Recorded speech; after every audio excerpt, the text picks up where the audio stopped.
They fined me $500 for growing tomatoes. Can you believe that? $500 for putting seeds in my own dirt. If you've ever dealt with a homeowners association that's gone power mad, you know exactly what I'm talking about. And if you haven't, well, stick around because you're about to get an education. Before we dive in, do me a favor and hit that subscribe button. Share this video with anyone who's ever been pushed around by an HOA. And drop a comment below about your own HOA horror stories. I read every single one. My name's Frank, and I've lived in Willow Creek Retirement Community for 18 years now. When my wife Martha and I first moved here back in 2005, it was paradise. Quiet streets, friendly neighbors, and a beautiful lake just a 5-minute walk from our front door. Martha passed 3 years ago. Cancer took her fast. After she was gone, the house felt empty, too quiet. My hands needed something to do besides channel surfing. That's when I started the garden. Just a small patch at first. Some tomatoes, zucchini, bell peppers. Nothing fancy. But working the soil, watching things grow, it brought me peace. Gave me something to care for again. By the second year, that little patch had grown. I expanded along the side of the house, then took over the corner lot since I had extra space there. Soon I had 20 raised beds growing everything from arugula to zucchini. I was giving vegetables to half the neighborhood. Everyone loved it. Or so I thought. The first notice came on a Tuesday in May. I found it tucked under my doormat when I went to get the morning paper. Violation notice. Unapproved landscaping. Your property contains non-approved vegetable gardens visible from the street. This violates Willow Creek Community Regulation 7.4.2 regarding aesthetic uniformity. You have 14 days to remove the garden or face fines of $100 per day. I just stood there, reading it twice. Unapproved landscaping. I'd been growing vegetables here for 3 years without a single complaint. I called my neighbor Bill, who's been in Willow Creek since the beginning. Frank, that's Brenda, he said, sighing. New HOA president, elected last fall. She's on some kind of crusade to make Willow Creek premier again. Whatever that means, the next day I went to the HOA office. A young woman with a tight bun and tighter smile looked down her nose at me. "Mr. Henderson," she said, "the regulations are quite clear. All landscaping must be approved by the board. Vegetable gardens are not permitted in front yards." "It's a corner lot," I explained. "And these aren't just decorative. I grow food here. For me, for my neighbors. Regulation 7.42, she interrupted, sliding a copy of the HOA rules across the desk. "No exceptions." I pointed to section 12.1, which I'd highlighted that morning. "It says right here that gardens are permitted with board approval, which you never obtained," she said smugly. "No one ever said I needed to. I've been doing this for 3 years." She just shrugged. "The previous administration was lax. We're enforcing all regulations now." I left frustrated but determined. I spent the next week gathering signatures from neighbors who enjoyed my vegetables. 23 households signed a petition supporting my garden. I submitted it to the HOA, along with a formal request for retroactive approval. 2 weeks later, I received a letter denying my request and fining me $500 for the days my garden remained in violation. You wouldn't believe what they did next. The very next morning, I found a lien notice taped to my front door. The HOA was placing a $100 to $200 lien on my house for continued violation and failure to pay fines. My blood ran cold. A lien after all I'd done for this community. I called my son David, who's a lawyer in the city. "Dad, you need to fight this," he said. "They can't just place a lien without due process, but fighting costs money and time, and honestly, at my age, I was tired. I decided to compromise. I spent a weekend moving the garden from the side yard to the backyard, out of sight from the street. It wasn't ideal, less sun, more trouble with rabbits, but I figured it was better than constant harassment. I sent a letter to the HOA, explaining what I'd done and asking them to remove the fines and lien. A week later, I got their response. They'd removed the lien, but refused to waive the fines. And they added a new requirement.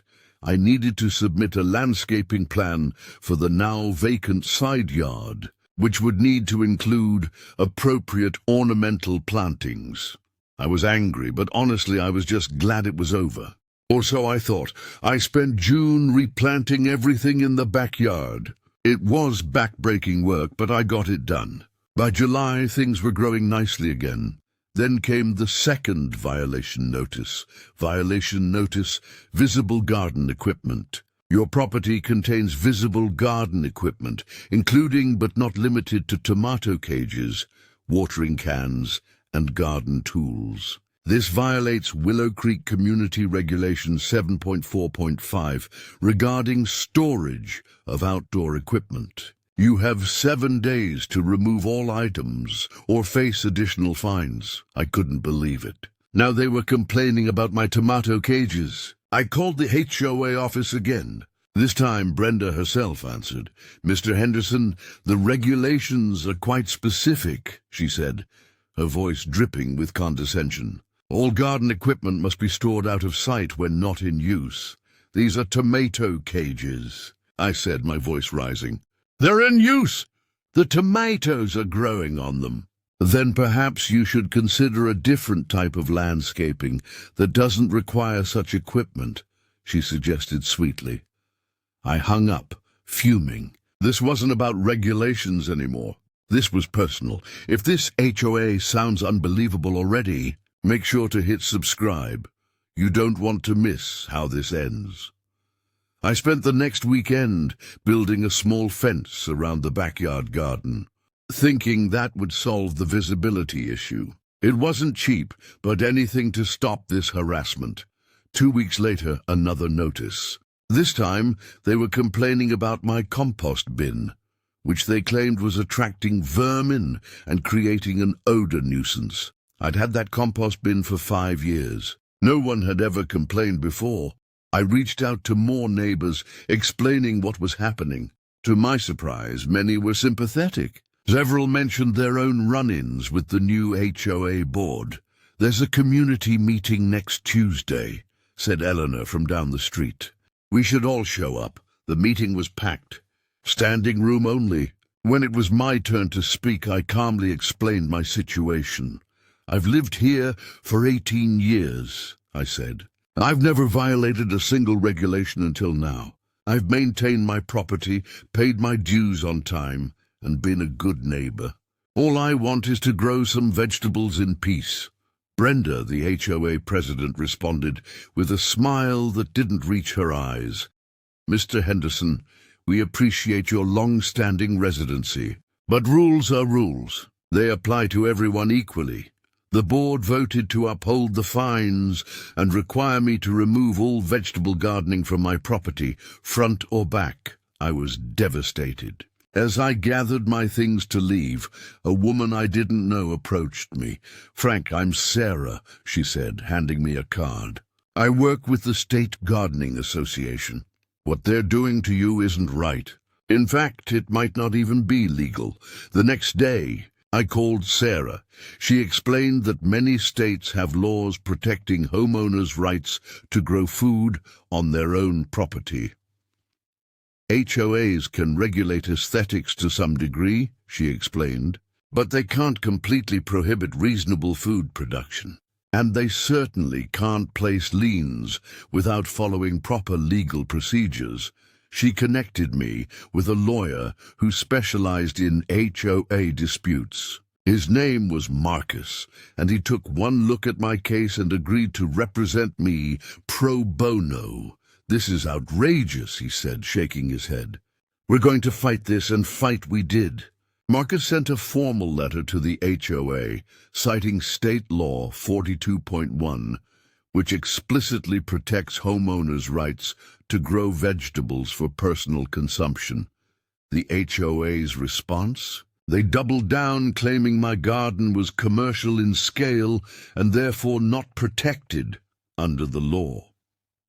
Commercial. I was giving vegetables to my neighbors, not selling them at a farmer's market. Marcus filed a formal complaint with the state's HOA Oversight Board. Meanwhile, the fines kept piling up. By September, the HOA was threatening to foreclose on my home if I didn't pay nearly $5,000 in fines and fees. I was scared. Really scared. I'd paid off this house years ago. The thought of losing it over a garden. Then came the turning point. One afternoon in October, I was working in my backyard garden when I heard voices at my front door. I went around to find not one, but 10 neighbors standing there with garden tools and plants. "Frank," said Bill, "we're starting a community garden protest. If they come after you, they'll have to come after all of us." Within a week, 17 households had started their own vegetable gardens, some in backyards, others in containers on front porches. The local news even picked up the story. The HOA was flooded with violation notices. They were overwhelmed. In November, we had our day in court, not a courtroom, but a state hearing with the HOA Oversight Board. Marcus presented our case, citing the state law that protected my right to grow food. The HOA's lawyer argued that community aesthetics superseded my individual rights.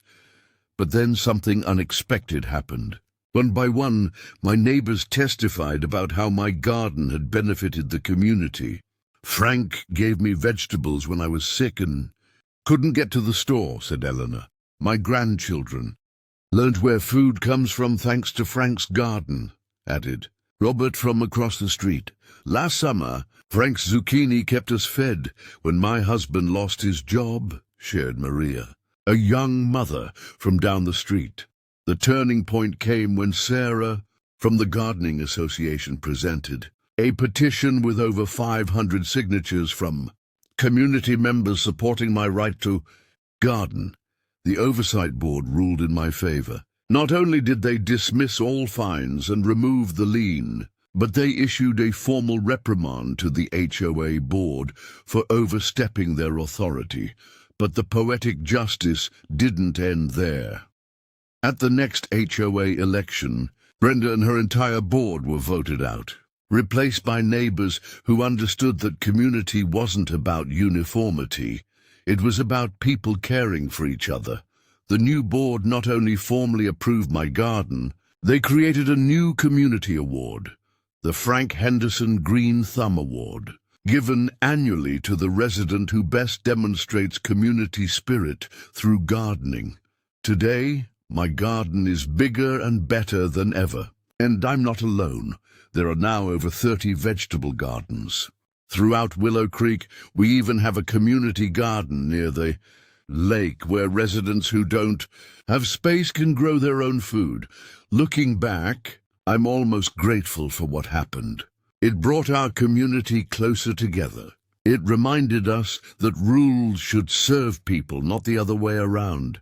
And it taught me something important. Sometimes you have to stand your ground even when you're standing alone. Because if your cause is just, you won't be alone for long.